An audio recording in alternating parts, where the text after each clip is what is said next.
আসসালামু আলাইকুম প্রিয় দর্শক, মাই লাভ মিনি কিচেন জার্মানি থেকে আপনাদের জন্য নিয়ে আসলাম ভীষণ মজাদার একটা রেসিপি। আজকে আপনাদেরকে করে দেখাবো মিষ্টি কুমড়ো দিয়ে চিংড়ি মাছ দিয়ে এই রেসিপিটা। এই রেসিপিটা অনেক বেশি মজাদার হয়। যারা নাকি মিষ্টি কুমড়া খেতে পছন্দ করে না তারাও কিন্তু এই রেসিপি দিয়ে ভাত খেতে পারবে একদম চেটেপুটে। অনেক মজাদার হয় এই রেসিপিটা। তো এই রেসিপি বানানোর জন্য আমরা মিষ্টি কুমড়ো কিনে এনেছি। এটা অর্ধেকটা কিনেছি মার্কেট থেকে। এরকম করে কেটে রেখে দেয়। যার যেইটুকু দরকার সে ওইটুকু কিনে নেয়। তো আমরা অর্ধেকটা কিনে এনেছি। আর সেই মিষ্টি কুমড়াটাকে এখন কেটে এরকম করে পরিষ্কার করে ধুয়ে রেখে দিলাম। এখন আমরা রান্না করতে চলে যাব। এখানে একটু তেল দিয়ে কিছু পেঁয়াজ ভেজে নিলাম। পেঁয়াজটাকে ভেজে নেওয়ার পরে ১ টেবিল চামচ আদা রসুন বাটা দিয়ে দিলাম।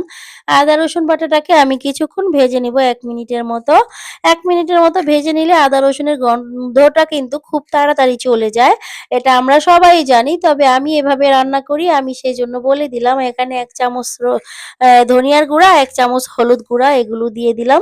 এখন এগুলোকে একটু নেড়েচেড়ে মিশিয়ে নিব। তারপরে আবার এর সাথে পানি দিয়ে মসলাটাকে ভালো করে কষিয়ে নিতে হবে।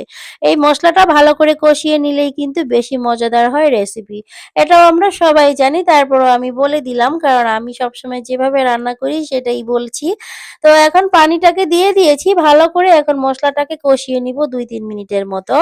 এরপরে এই যে দেখুন এই চিংড়ি মাছগুলোকে পরিষ্কার করে ধুয়ে এখানে নিয়ে নিয়েছি। আর এখন মসলাটা আমাদের কষানো হয়ে গিয়েছে, সেজন্য এই যে পরিষ্কার করে রাখা চিংড়ি মাছগুলো দিয়ে দিলাম। চিংড়ি মাছগুলো দিয়ে এগুলোকে এখন ৫-৬ মিনিটের মতো আমি কষিয়ে রান্না করে নিব আরকি। ৫-৬ মিনিট রান্না করে নেওয়ার পরে তারপরে আমি বাকি প্রসেসটা আপনাদেরকে দেখাচ্ছি। তো এখন এই যে এর মধ্যে কিন্তু মাঝে, মাঝে নেড়েচেড়ে দিতে হবে, নয়তোবা পোড়া লেগে যেতে পারে। সেজন্য তো আমি আবার একটু দেখে নিলাম কি অবস্থায় আছে আমার চিংড়ি মাছগুলো। এখনো পোড়া লাগেনি। তো এই অবস্থাতে এই যে এখন আমরা নেড়েচেড়ে দিব। যখন দেখবেন যে মসলাগুলো একদম কষানো হয়ে গিয়েছে আর এর থেকে পানিটা শুকিয়ে গিয়েছে আর তেলটা চলে এসেছে, তখনই বুঝতে হবে যে আমাদের এই চিংড়ি মাছগুলো কষানো হয়ে গেছে। এই পর্যায়ে আমরা একটু লবণ দিয়ে দিচ্ছি ১ টেবিল চামচ। তো আরকি এই তরকারিতে যতটুকু লাগবে আমি পরিমাপ বুঝে দিয়ে দিলাম। আর আপনারাও কিন্তু আপনাদের পছন্দ মতো দিয়ে দিবেন। তো এখন আমাদের মাছগুলোকে ভালো করে কষানো হয়ে গিয়েছে, সেজন্য মিষ্টি কুমড়াগুলো আগে থেকে ধুয়ে রাখা দিয়ে দিলাম এখানে। দিয়ে এখন এই মিষ্টি কুমড়াগুলোকে খুব ভালো করে নেড়েচেড়ে মিশিয়ে দিতে হবে মসলার সাথে। নেড়েচেড়ে মিশিয়ে দিয়ে আমরা ঢেকে দিয়ে রান্না করব ৫-৬ মিনিট আরকি কষিয়ে নিব। এই মিষ্টি কুমড়াটা কিন্তু ভালো করে কষিয়ে নিতে হবে। নিয়ে নেওয়ার পরে দেখতে পাবেন যখন নাকি একটু হালকা পানি চলে এসেছে, তারপরে এই পানিটা যখন শুকিয়ে যাবে আরকি, ঠিক তখন আমরা এখানে আরো একটুখানি পানি দিয়ে দিব। তো এখনো কিন্তু শুকায়নি, সেজন্য নেড়ে-চেড়ে ঢেকে দিয়ে রান্না করব আরো কিছুক্ষণ আরকি।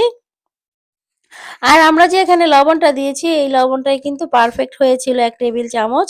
তো লবণটা কিন্তু সবসময় বুঝে শুনে দিতে হবে। লবণটা যদি কম হয়ে যায় তাহলে কিন্তু যত ভালো রান্নাই হোক না কেন মানে লবণের জন্য তরকারি, রেসিপি সবকিছুই মানে খারাপ হয়ে যায়, একটুও ভালো লাগে না খেতে।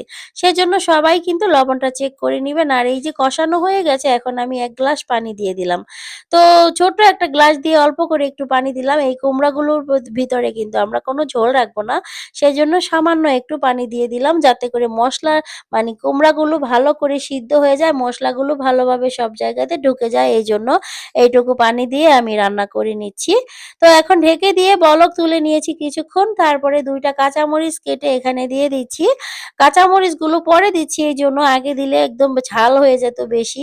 আর বেশি ঝাল হলে আমাদের কাছে খেতে ভালো লাগে না। আর মিষ্টি কুমড়োর মধ্যে কিন্তু অবশ্যই ঝালটা কম দিতে হয়। ঝাল বেশি দিলে কিন্তু খেতে ভালো লাগে না। সেজন্য আমি আরকি পরে দিলাম মিষ্টি কুমড়োর মধ্যে এই যে মরিচগুলো। তারপরে এখন আবার ঢেকে রান্না করে নিচ্ছি কিছুক্ষণ। তো এভাবে করে রান্না করা হয়ে আসছে প্রায়, এই অবস্থাতে সামান্য একটুখানি চিনি দিয়ে দিলাম, দেখতে পাচ্ছেন। সামান্য একটু চিনি দিলে মিষ্টি কুমড়োর রেসিপি অসম্ভব টেস্টি হয়, অনেক মজাদার হয়। মিষ্টি কুমড়ো কিন্তু একটু হালকা মিষ্টি, মিষ্টি লাগলে খেতে বেশি ভালো লাগে। সেজন্য সামান্য একটু চিনি দিয়ে দিয়েছি। দিয়ে আবার আমি নেড়েচেড়ে মিশিয়ে দিয়ে সবকিছু আবার ঢেকে দিয়ে কিছুক্ষণ রান্না করে নিলাম। এরপরে আবারও নেড়েচেড়ে দিব এই অবস্থাতে। নয়তোবা নিচে পোড়া লেগে যেতে পারে। আর এই যে দেখুন আমাদের সবজিটা কিন্তু সুন্দরভাবে সিদ্ধ হয়ে গিয়েছে দেখা যাচ্ছে। তো আমার এই রেসিপিটা যদি আপনাদের কাছে একটু হলেও ভালো লেগে থাকে তাহলে অবশ্যই কিন্তু আমার চ্যানেলটাকে লাইক, কমেন্ট, শেয়ার করে দিবেন।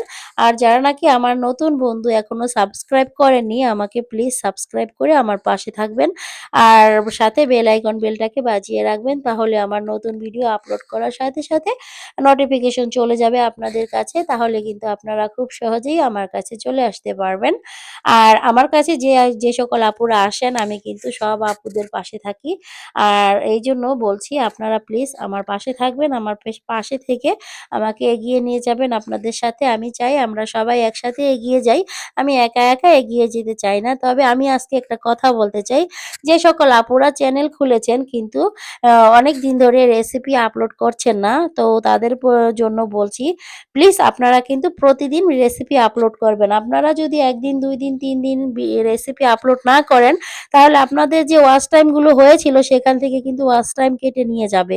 কারণ এটা আমি অনেকবার করেছিলাম আর অনেকবার করাতে অনেকবার বুঝে গেছি যে যখনই আমি রেসিপি আপলোড না করি তখনই কিন্তু মিনিট কেটে নিয়ে যায়। সেজন্য আমি আপনাদেরকে বলছি আপনারা নিজেদের ক্ষতি নিজেরা করবেন না। প্রতিদিন রেসিপি আপলোড করবেন। বুঝেছেন আপুরা?